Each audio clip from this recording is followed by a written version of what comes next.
सभी का स्वागत है आपके अपने चैनल भार्गव विद टीच पर। इसका ये कक्षा 12वीं कृषि विज्ञान व गणित के मूल तत्व, जिसे हम कहते हैं पीसीएमबी, इंग्लिश में पीसीएमबी। पीसीएमबी का ये है आपका पार्ट 2। इसका पार्ट 1 बना दिया गया है, इसी चैनल पर जाकर आप देख सकते हैं। ठीक है, अब प्रश्न क्रमांक अपना 3 है। तो देखिए ये प्रश्न क्या है, दूरदृष्टि दोष क्या है। ये प्रश्न कई प्रकार से आ सकता है। दूरदृष्टि दोष से आप क्या समझते हो, इसको परिभाषित कीजिए। या फिर ये प्रश्न ऐसे आ सकता है कि दूरदृष्टि दोष की परिभाषा लिखिए। यह प्रश्न ऐसे आ सकता है कि दूरदृष्टि दोष क्या है। तो वह दोष, मैं इसकी आपको परिभाषा बताता हूं। मतलब इन तीनों के उत्तर, यानी कि ये प्रश्न 3 प्रकार से आ सकता है। दूरदृष्टि दोष क्या है, एक तो ये है। दूसरा ऐसे आ सकता है कि दूरदृष्टि दोष से आप क्या समझते हो, लिखिए। तीसरा यही प्रश्न ऐसे आ सकता है कि दूरदृष्टि दोष की परिभाषा लिखिए। तो उत्तर एक ही होगा। प्रश्न 3 प्रकार से आया है, लेकिन इसका उत्तर एक ही होगा। तो दूरदृष्टि दोष क्या है, इसकी परिभाषा है ना। उत्तर लिखेंगे अपन। पहले आपको मैं एक बार इसे बोल देता हूं इसकी परिभाषा। वह दृष्टि दोष जिसमें व्यक्ति को दूर की वस्तु तो स्पष्ट दिखाई देती है, लेकिन पास की वस्तु स्पष्ट दिखाई नहीं देती, उसी को ही दूरदृष्टि दोष कहा जाता है। तो इसकी परिभाषा एक बार और बता देता हूं।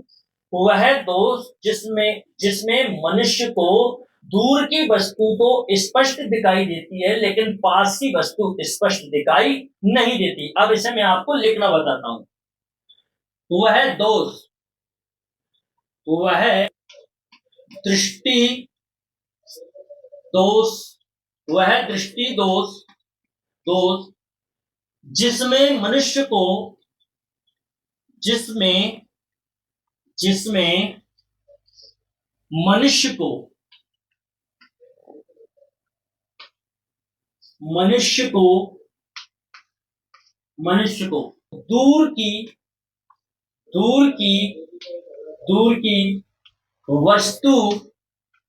दूर की वस्तु तो स्पष्ट दिखाई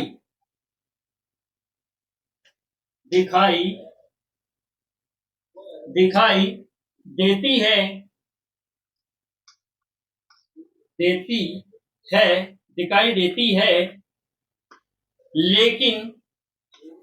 पास की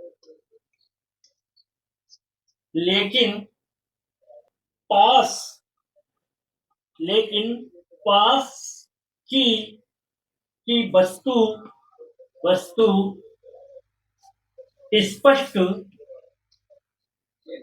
स्पष्ट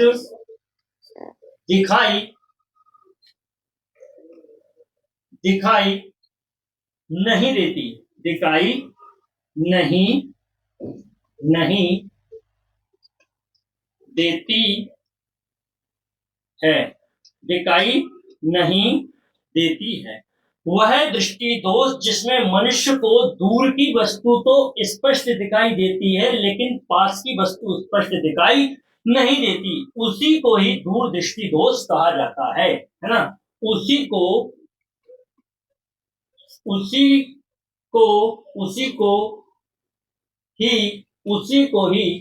दूरदृष्टि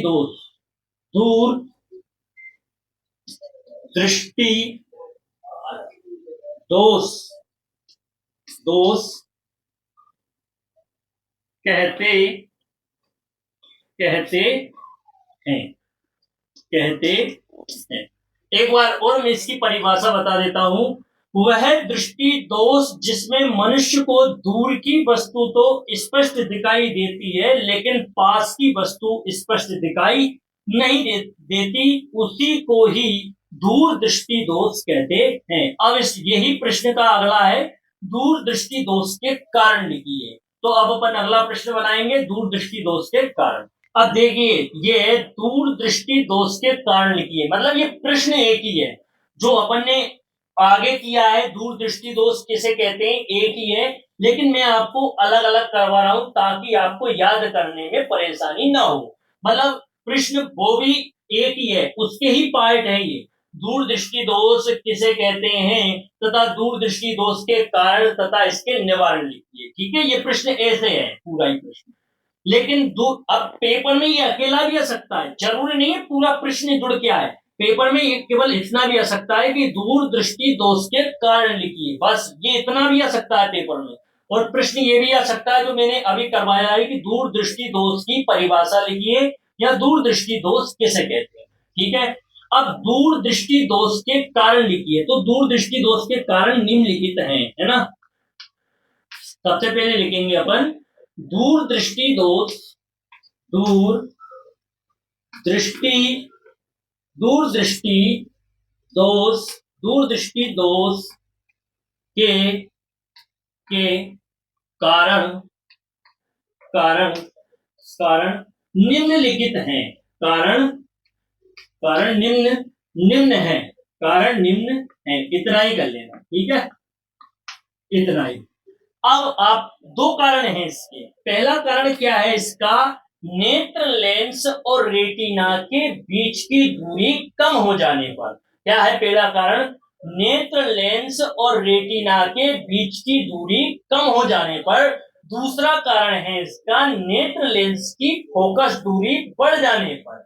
दो कारण है इसके। पहला कारण क्या है, नेत्र लेंस और रेटिना के बीच की दूरी कम हो जाने पर और नेत्र लेंस की फोकस दूरी बढ़ जाने पर। इसके दो कारण हैं, नेत्र लेंस, नेत्र लेंस, नेत्र लेंस और रेटिना, और रेटिना, रेटिना, नेत्र लेंस और रेटिना के बीच की दूरी दूरी कम हो जाने पर, कम हो जाने पर, ये पहला पॉइंट है। दूसरा पॉइंट है इसका, नेत्र लेंस की, नेत्र लेंस और रेटिना के बीच की दूरी कम हो जाने पर और नेत्र लेंस की फोकस दूरी बढ़ जाने पर। नेत्र लेंस, नेत्र लेंस की फोकस दूरी, फोकस दूरी, फोकस दूरी बढ़ जाने पर, बढ़ जाने पर, ठीक, बढ़ जाने पर।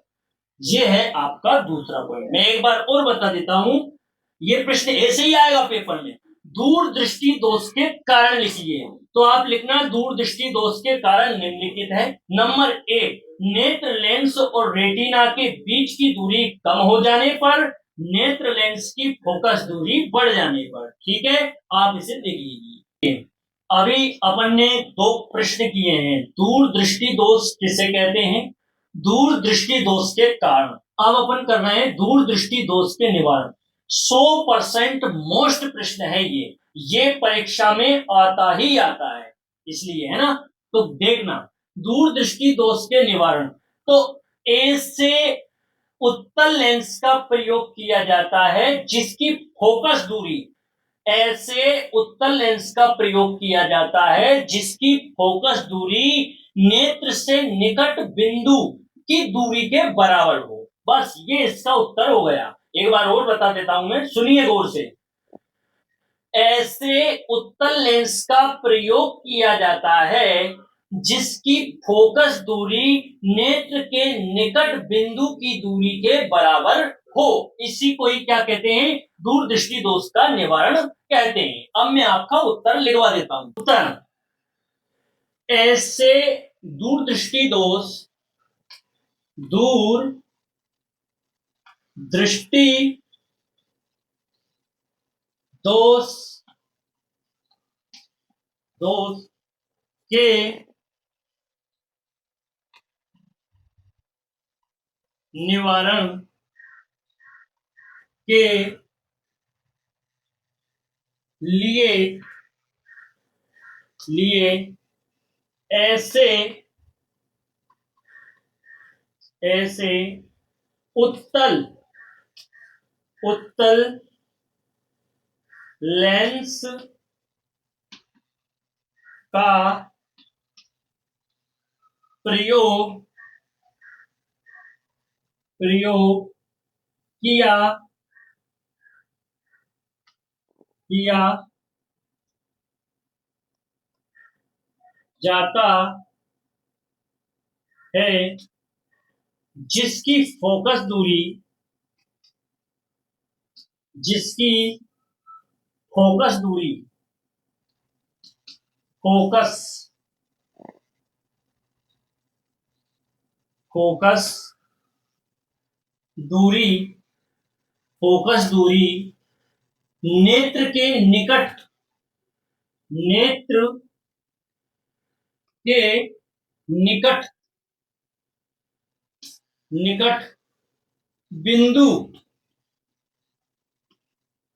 बिंदु की दूरी के बराबर हो हो बस एक बार मैं और आपको बता देता हूं। दूर दृष्टि दोष के निवारण लिखिए। तो दूर दृष्टि दोष के निवारण के लिए ऐसे उत्तल लेंस का प्रयोग किया जाता है जिसकी फोकस दूरी नेत्र के निकट स्थित बिंदु की दूरी के बराबर हो। ये आपका उत्तर हो गया है। अगले प्रश्न पर चलते हैं। बहुत इंपॉर्टेंट प्रश्न है, 200% मोस्ट प्रश्न है ये। प्रकाश के प्रमुख गुण लिखिए। बहुत इंपॉर्टेंट प्रश्न है ये। प्रकाश के प्रमुख गुण लिखिए। देखिए आपको अब जैसे एग्जामिनर कितना पूछता है, जैसे ये इसमें लिख के दे देगा प्रकाश के प्रमुख गुण लिखिए कोई दो, तो आप 4 नहीं लिख सकते। मैं आपको 4 करा देता हूं, उसके 4 गुण करवा देता हूं। अब एग्जामिनर कितने पूछता है, 1 पूछता है, 2 पूछता है, 3 पूछता है या 4 पूछता है, वो उस पर डिपेंड करता है। तो आप पेपर में जब बैठो तो देख लेना उसने कितना पूछा है ना। और अगर ये नहीं लिखा हो कितना पूछा है तो ये देख लेना, 2 नंबर में आए तो 2 पॉइंट लिख देना है, 3 नंबर में आए तो 3 पॉइंट लिख देना है, और 4 नंबर में आए तो 4 पॉइंट लिखना है। हर पॉइंट पे 1 नंबर मिलेगा, है ना। तो ऐसे आप याद रखना। अब प्रकाश के प्रमुख गुण मैं आपको बता देता हूं। इसका पहला गुण है प्रकाश सरल रेखा में गमन करता है। पहला गुण क्या है? प्रकाश सरल रेखा में गमन करता है। इसका दूसरा गुण क्या है? प्रकाश निर्वात में भी गति करता है। याद रखना, प्रकाश को गमन करने के लिए माध्यम की आवश्यकता नहीं है। प्रकाश को 2 पॉइंट करवाए मैंने। पहला पॉइंट क्या है? प्रकाश सरल रेखा में गमन करता है। दूसरा पॉइंट है इसका, प्रकाश प्रकाश निर्वात में भी गति करता है, यानी प्रकाश को माध्यम की कोई आवश्यकता नहीं होती है। और प्रकाश की वायु या निर्वात में गति 3 इंटू 10 की घात 18 मीटर प्रति सेकंड होती है। ठीक है। और प्रकाश की किरणें एक दूसरे के मार्ग में बाधा उत्पन्न नहीं करती हैं। अब अपन इसका उत्तर कैसे लिखना है देखते हैं। चलिए, प्रकाश के प्रमुख गुण निम्नलिखित हैं। आप उत्तर लिख लेना। उत्तर आप लिखना, प्रकाश प्रकाश के प्रकाश के प्रमुख प्रकाश के प्रमुख गुण प्रकाश के प्रमुख गुण निम्न हैं। निम्न हैं। प्रकाश के प्रमुख गुण निम्न हैं। नंबर 1 प्रकाश सरल रेखा में गमन करता है। इसका पहला है प्रकाश सरल रेखा में। प्रकाश सरल रेखा में गमन गमन करता है करता है करता है ठीक है, ये पहला गुण है। दूसरा गुण क्या है इसका? दूसरा गुण यह है कि प्रकाश निर्वात में भी गति करता है। प्रकाश निर्वात प्रकाश निर्वात में भी गमन करता है।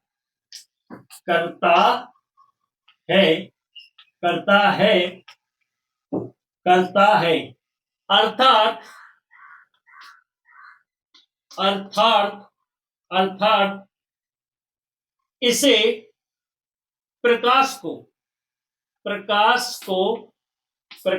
को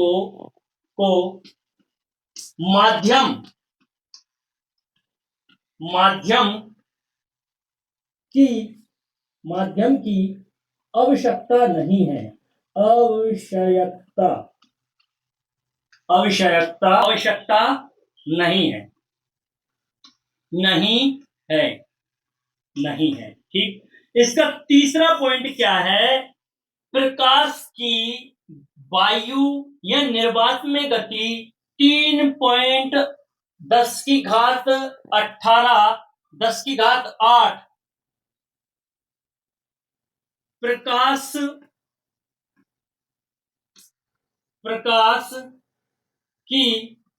निर्वात या वायु में गति प्रकाश की निर्वात या वायु में गति 3×10⁸ मीटर प्रति सेकंड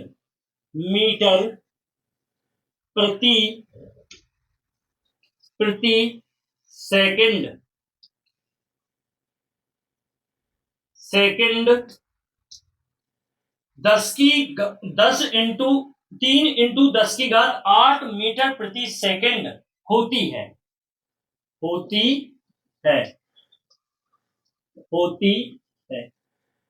होती है। और इसका चौथा और लास्ट पॉइंट है कि प्रकाश की किरणें एक दूसरे के मार्ग में बाधा उत्पन्न नहीं करती। प्रकाश की किरणें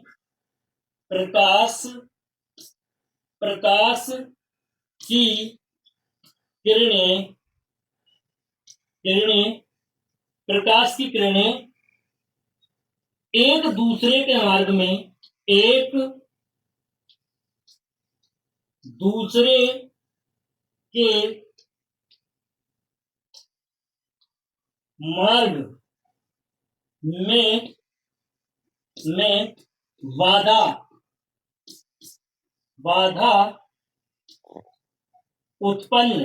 बाधा उत्पन्न नहीं करती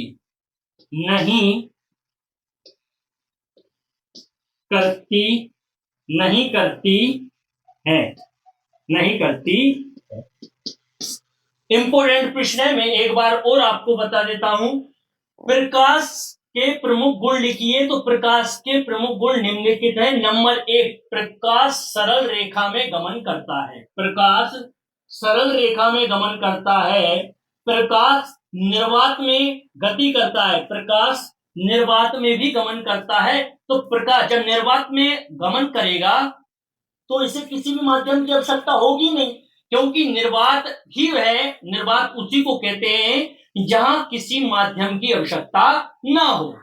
तीसरा पॉइंट है इसका, प्रकाश की गति वायु या निर्वात में 3×10⁸ मीटर प्रति सेकंड होती है। प्रकाश की किरणें एक दूसरे के मार्ग में बाधा उत्पन्न नहीं करती। ये आपका चौथा प्रश्न है। चलिए अब पांचवा प्रश्न करते हैं।